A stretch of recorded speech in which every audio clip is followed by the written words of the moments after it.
watching. This is Project Geo. I'm Andrea Carriola. With me is Adam Simmons and Mason Rothman.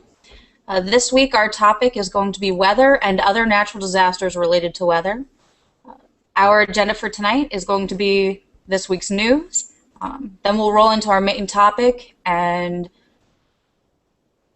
interesting things about the weather and how you can use GIS and geospatial data related to the weather. Then we'll talk about our favorite geo resource of the week, and then our Google Earth image share of the week, and any mentions we have.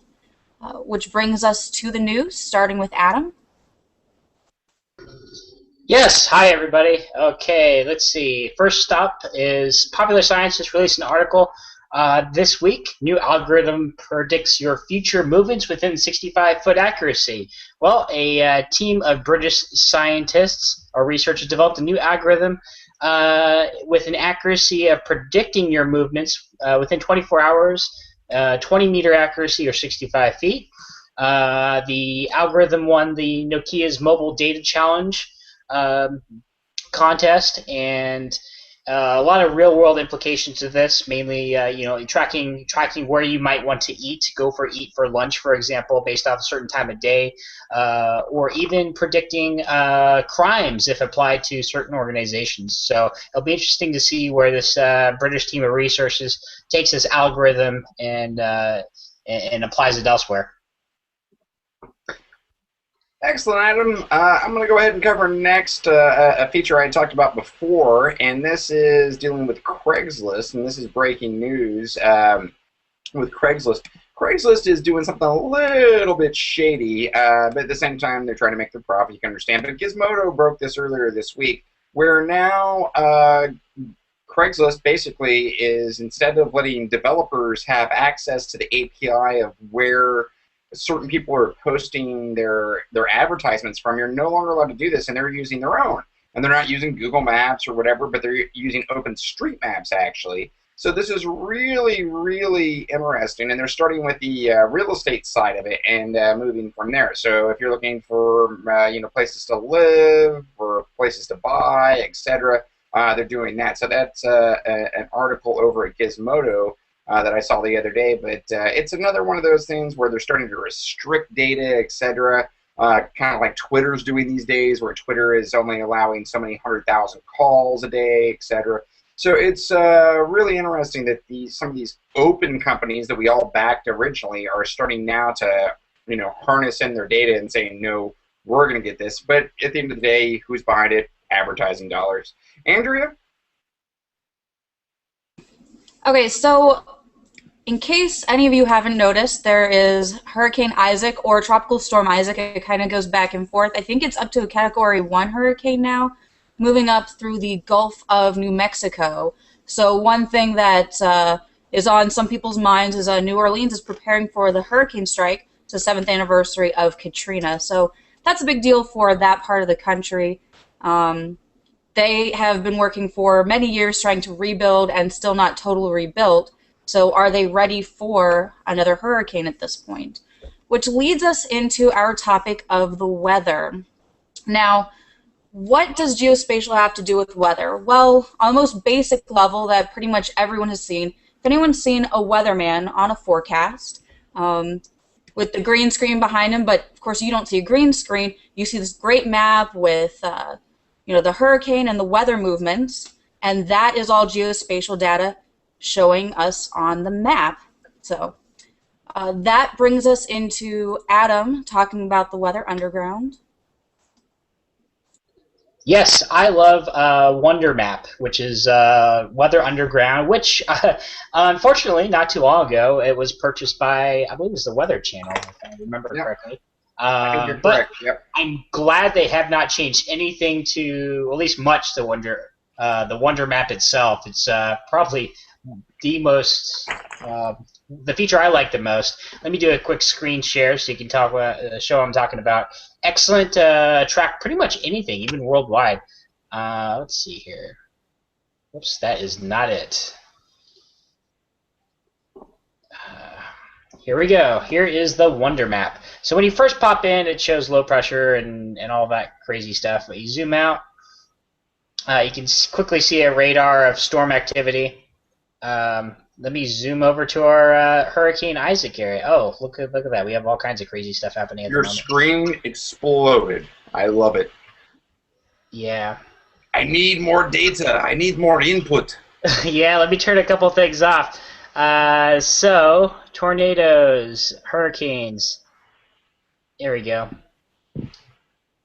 Okay, so I already have hurricane data already up, but I'm going to turn some satellite images at the same time. There we go. Wow. See that? There's Hurricane Isaac, everybody. Hey, so of course, everybody knows what's going on down there right now. You can change the opacity. You can even animate this thing. I love it. 8 frames a second, frame delay. So watch it move over time. So. Now, do you think with this storm, Adam and Andrea, do you guys think they might be over? I mean, you know, Katrina was a wreck of a storm. That was what, a Category 3 or 4. This is a Category 1 that's now downgraded again to a tropical storm. Do you think that they're just being overcautious and trying to get some news because it is hitting that New Orleans area up there again? Well, absolutely. I think I've been watching this thing for a while since it started out, right? And I think this is one of the biggest. I think it's the main storm that's hit New Orleans directly since Katrina, and. So I think that's what all the coverage is about, the first real, or I should say small-scale test against the new walls that are built. But there's still a lot of construction going on for the levees in New Orleans, so that might, even with this small storm, have an impact on them.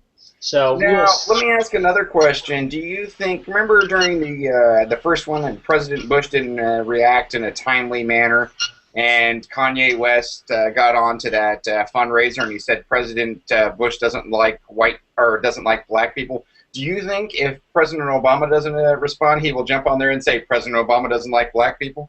Well, he already did respond. He's already signed in 2 states of emergency for a couple states. Yes, he has. Yeah, and he's learning from his predecessor. Yeah, and the National Guard, I believe, for some of those states has been activated as of this morning, even yesterday. So they're already on high alert for this storm in preparation for the worst. Are they over-exaggerating? I think just a little bit, but in terms of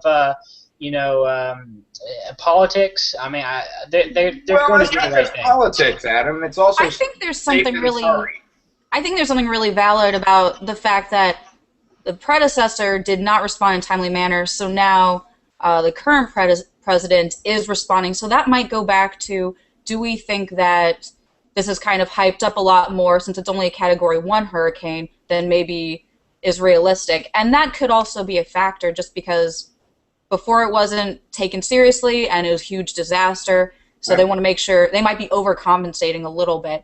But that doesn't mean it's not still serious, because they are still working on building up the area recovering. Right. Well, and just to back up a little bit, this hurricane, it's still early, but we've seen it before where hurricanes in this area have actually gone back out into the Gulf, regained strength, and come back. So that's still a possibility for this thing too. I mean, however unlikely it is. So until it actually makes complete landfall, I guess we can call this anything is possible still. That is true. And also, on the other hand, I think one of the big issues with Katrina and why they maybe were less prepared than expected is, wasn't it a low category tropical storm and then it just jumped in category unexpectedly? I think that was really big. It jumped within the first 12 hours, and typically if you notice on my map, can you see my map actually? Nope, I switched screens. Okay, so if you see on my map, just to the, if you see my mouse here, this area right here is the direction that Katrina went, and that's actually the area in the Gulf where hurricanes typically build the most strength. And so this one didn't quite reach that area, but it's always the first 12 hour, or the last 12 hours before a hurricane hits landfall, it can gain the most strength. So, and that's something I've been reading here, just trying to refresh my memory on how hurricanes work.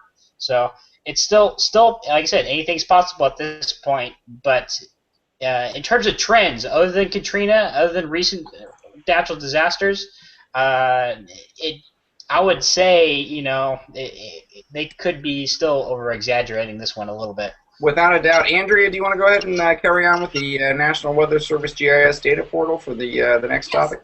So this is just a general, by the way, information. If you want to dabble in weather, GIS, or geospatial information, maybe you're going on a trip, or you're learning about geospatial, or you're already in the field and you have a real reason for using weather geospatial data, one of the open sources you can use is the National Weather Service. I'm going to screen share that. And this, of course, as always, we will provide the links for. And there we go. Okay, so this is the primary National Weather, well, this is the National Weather Service GIS data portal. And this has really brief descriptions of what it provides. If you click on the actual links here, KML, that will actually bring you, and I'll show in a moment, to a site with lists and links to actual data that you can download and use. But it describes KML, shapefiles, web services, geolocated images, and then NWS alerts as CAP, which is Common Alerting Protocol. I'm going to talk a little bit more about the KML because that's easily applied to what most people can use: Google Earth, Google Maps, Google Mobile specifically. There are a lot of other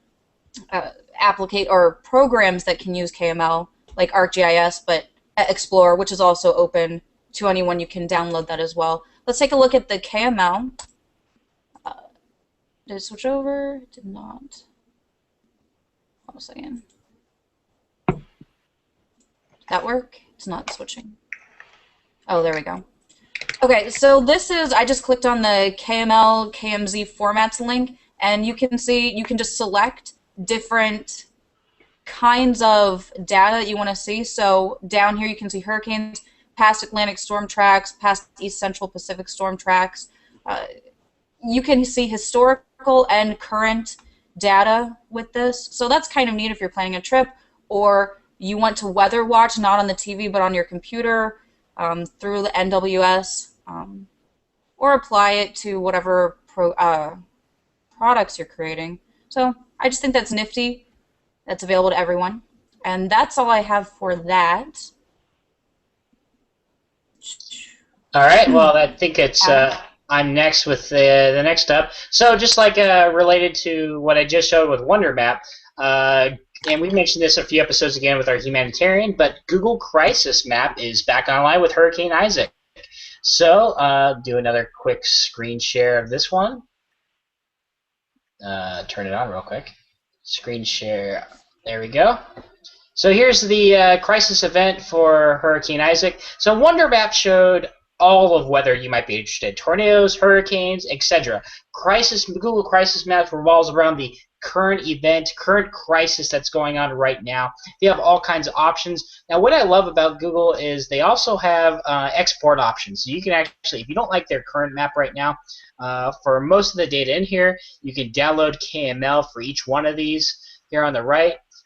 You also can watch precipitation. So once again, just to highlight, you can download a lot of these data sources for yourself and turn on, see what's going on. You can also find active shelters if you're in the area. The levee system information for the New Orleans the little PDF going on. Google also cites all of its sources at the top here. So you know, it's a great map to pull your own data from if you like that. And check it out. And it's up to date and current. And every time I refresh the map, something changes just a little bit. So what's next, guys? I think that's me. that's it for me. Yeah, I'm going to go ahead and follow up, Adam. I'm going to go ahead and talk about food shortages that could force the world into vegetarianism, warn scientists. Our population on this world is expanding so quickly these days where it's a little bit scary, actually. Humans derive about 20% of their protein from animal-based products now, but this may need to drop by to just 5%, so from 20 to 5%, to feed the extra 2 billion people expected to be alive in 2050. I mean, this is just around the corner. This isn't too far away. 2050 is not too far away, you know, if you look at our evolution. And this is according to some research by some of the world's leading water scientists. There will not be enough water available on current croplands to produce food for the expected 9 billion people population in 2050. If we follow the current trends and changes towards diets common in Western nations, it just won't be able to happen. there will be just enough water if the proportions of animal-based foods is limited to 5% of total calories. And this is something kind of a little bit different than the crisis stuff we've been talking about, but it's our growing world and how fast we're evolving, etc. And everybody loves to have a good steak, but at the end of the day, it's one of those things where it's like, hey man, Mother Earth, I can't support you anymore. So it's another really interesting topic when we're talking about the future of geography and mapping things out. And the geologists and geographers get all this data, and then they throw it together in their algorithms, and then they can see it, and you literally see these live-time, real-play maps of the future. Unless we get another Black Plague or something like that, I hope that doesn't happen. But unless something like that or catastrophic happens, we're on this path to where there's not going to be so much meat around for a lot of us, which might be a good thing, to be honest with you, from a health perspective. We might get back to more of our original roots as humans, but. Yeah, just something really interesting to see. By 2050, it could go from 20% of the world eating meat down to 5% of the world eating meat. Adam? So just for clarification on that topic, yeah. Just because I don't think that I saw that article also, and I don't think it's super clear, or maybe just a little bit to add to it. The water shortage with protein in animals is based on the fact that it takes more water to grow the crops that the animals consume and to actually water the animals themselves. So for those of you wondering, like, well, what does it matter whether it's cropland or animal land? It just takes more water. So they're getting this data geospatially looking at water usage, and there's just more water usage in the locations where animals are domestically or commercially raised, and that's the idea behind it. So I wholeheartedly agree with you, Andrea. Thanks for adding a little bit more clarification to that. But yeah, it's a supply-demand thing at the end of the day, and it's our ecosystem is working out. The scales are twitching this way, that way, and yeah, that's just basically the way it's going to work out. And Adam, I'm going to go ahead and toss it on to you next for your topic. Yeah, I actually thought about leaving this next topic to the apps section or features section, but you know what? I think it's good to transition to that from here. What I'm going to talk about is Techland came out with a Time magazine or Time website, in the Techland piece, came at 6 apps for tracking Hurricane Isaac with your tablet or smartphone. Once again, not just referring to Isaac, but any hurricane out there, right? And I'm going to show the web page real quick. And while I'm bringing this up, it's also important to note that anything we bring up, as a reminder, will be in the episode notes, in the episode events section. You guys can check that out. All right, there we go. 6 apps for tracking Hurricane Isaac with your smartphone. So if you're an iOS user, you have a couple things. You can have something called Hurricane Tracker. That one's going to cost a little money, as with a lot of iOS apps. That one's $2.99. You can track tropical depressions as they become storms and hurricanes. Easy, quick view. Hurricane HD is also another one, especially if you have a tablet. That one's really good for that. Same thing. They also have a 99-cent version for Hurricane called Hurricane Express, related to Hurricane HD too. iHurricane, I've actually heard this one a lot. People are using this one. iHurricane is something else they use on iOS. And Mason, if you've used any one of these on the iOS stuff before, please chime in. I'm not an iOS guy. I'm an Android guy. I haven't yet, actually, but I am listening, definitely. Okay. Hurricane Hound. I have messed with this briefly in its early stages. It's a $1.99 ad-free version, but they also have a free version for the ad-free, but they have a free version as well. And does exactly the same thing as some of these other ones do. This one takes advantage of Google Maps. I've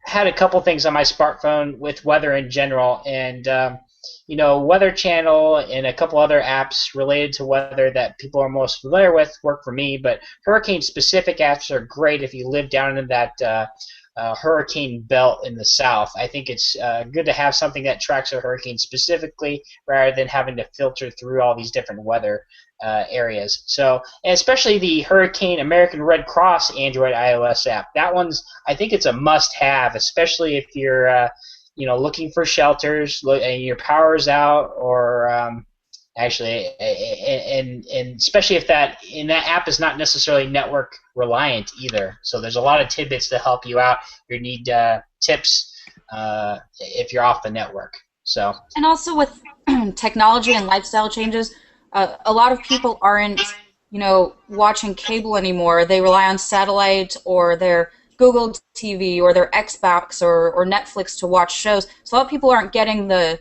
traditional information off of the TV from the weather service. So some of those people who might not be using cable, they have smartphones. So I think it's a really important application for them. If they're in that kind of situation, they can rely on that information instead of figuring out their TV that they don't usually use. well, I think that takes goes right into the next topic, which I'm leading that one too for favorite geo resource of the week.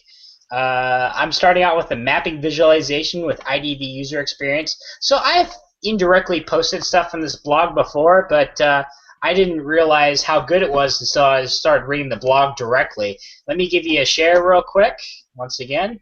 And we actually shared something out recently on the Project Geo page from this blog. I love it because it's really more to do with data visualization specific to maps. So you can see the first one on the list is Hurricane Flipbook style on for the data visualization here. Awesome, awesome visualization. Sometimes they post the data. Where do you get information? And here's another one. I think this is the one we posted on our on Project Geo. But if you scroll down, you see even more data specific worldwide. Here's another good one based off of shipping lanes. Just incredible visualization. They're artistic, but at the same time, they tell you a bigger story. So if you're interested in data visualization specific to Geo, check it out. I actually want to look more of these and pull the data out, or use these as overlays in Google Earth and or Google Maps. But that's my plug for my favorite Geo resource of the week. Well, that's pretty awesome. I just have a couple of really short things. One of them is just the Hurricane Tracker 101, and I will share that. This is just a website, this is just kind of a walkthrough from Spatially Adjusted. It's a blog. And it kind of follows up with the apps that Adam was sharing a couple minutes ago. And this just it's just basically a little walkthrough, just showing some different ways you can, Andrea?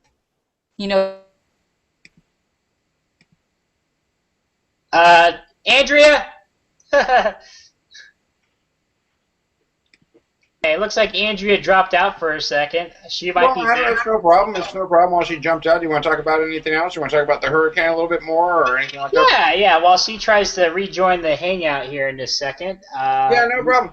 In fact, I've actually lived through a hurricane once. I was down in Florida, just outside of Kennedy Space Center, where my parents worked out there for NASA. And I remember a hurricane coming through there. It was probably about 10 years ago. But it came through, and I can't even remember the name of the hurricane. That's how insignificant it really was. But it ripped a few tiles off the house, and I mean, it was from a impact point of view, it was kind of scary because everything was shaking, moving around, similar to an earthquake. But nothing really serious came of it. But you thought at any minute, like, is this thing going to intensify, and all of a sudden the floor is going to rip out from you or whatever? So you don't know a lot of times with hurricanes. You try to watch the weather, etc., and see what is going to happen, but a lot of times you don't know what's going to happen. So. Well, I lived in Florida for 3 years, and when I was younger, and I tell you, the hurricanes that went through there, we just lasted the storm. We lived up above sea level a bit, so it didn't really affect us too much in Pensacola. At least there wasn't really anything big when I lived down there, so we had maybe a Category 1 or 2 come through, at least as far as what I can remember, but nothing too big, nothing catastrophic like Katrina. Nothing catastrophic. I mean, some of it has to do with what types of houses are built. When I was younger, lived in a brick house, Yeah. And a lot of folks that had their houses messed up were living on these stilted houses on the beach, or they're made of stucco. Well, another thing is too, it's like the hurricane that cried wolf. And that's, I remember watching a documentary on Katrina about that, where so many of these citizens there in New Orleans had been through this before, and with these light hurricanes, so they just, I'm going to stay at home. Whatever, I'm staying at home. The boy cried wolf so many times, and so they stayed at home. Andrea, I see Andrea's back online. Andrea, you want to finish up one of your stories?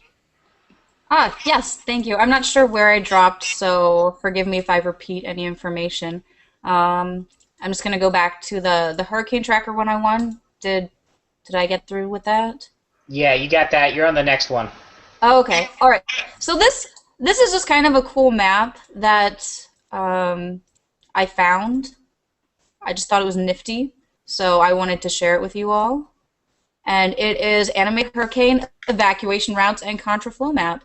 So it's animated, which is fun. And then for those of you who are in that area and might possibly need to evacuate, it shows the primary evacuation routes depending on your location and direction on exiting that area. So I just thought that was nifty to share. Oh, awesome. I think that takes me to my favorite time of the episode, the Google Earth Image Share of the Week. So, let's see. As to keep with the theme this episode, which seems to be Hurricane Isaac, let me share what I have here. Come on. Here we go. Bam! I want everybody to remember that if they have trouble tracking weather, well, guess what? Within the last year and a half, I think it's a year and a half or 2 years, Google has put in the weather layer in Google Earth itself, so you can look at the radar, look at the actual current cloud cover, and that's updated live. So be sure to check out the current hurricane. If you don't care about the shelters, the tornadoes in the area, or any other vector layer besides looking at the storm itself, or any other worldwide storm with cloud cover, go ahead and turn the Google Earth layers on and see what storms are over worldwide.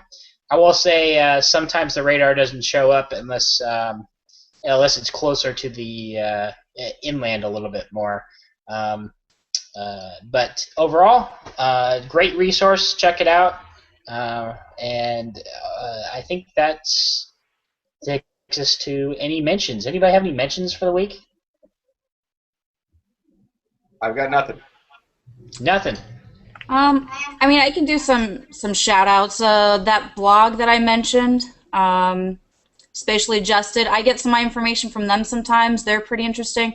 But one of the sites that I like to get my articles from is an online newspaper called #Geospatial Explorer, and that's by Gary Hayden, and I follow him on Google Plus also. So thank you, Gary. And thanks for bringing us all of some great information and resources. So if you are interested in finding out more on your own about geospatial topics, that's a cool website to go to, and paper, which will also be in the links. So I've got one last shout out that will be to Toby for keeping me warm during all of these conversations. Toby is my dog. He's in my lap down there. And yes, he is my lap warmer during all these podcasts we work on. Hey, he's your biggest Android fan, I think. He's up there. He's up there. I'm thinking about getting him his own droid. Oh boy. All right, so to wrap up, thanks Adam and Mason and Toby, and we're Project Geo here on Earth, and Earth is on a map, and that's Geospatial. Tune in next week. Thanks. Later, everybody. Bye.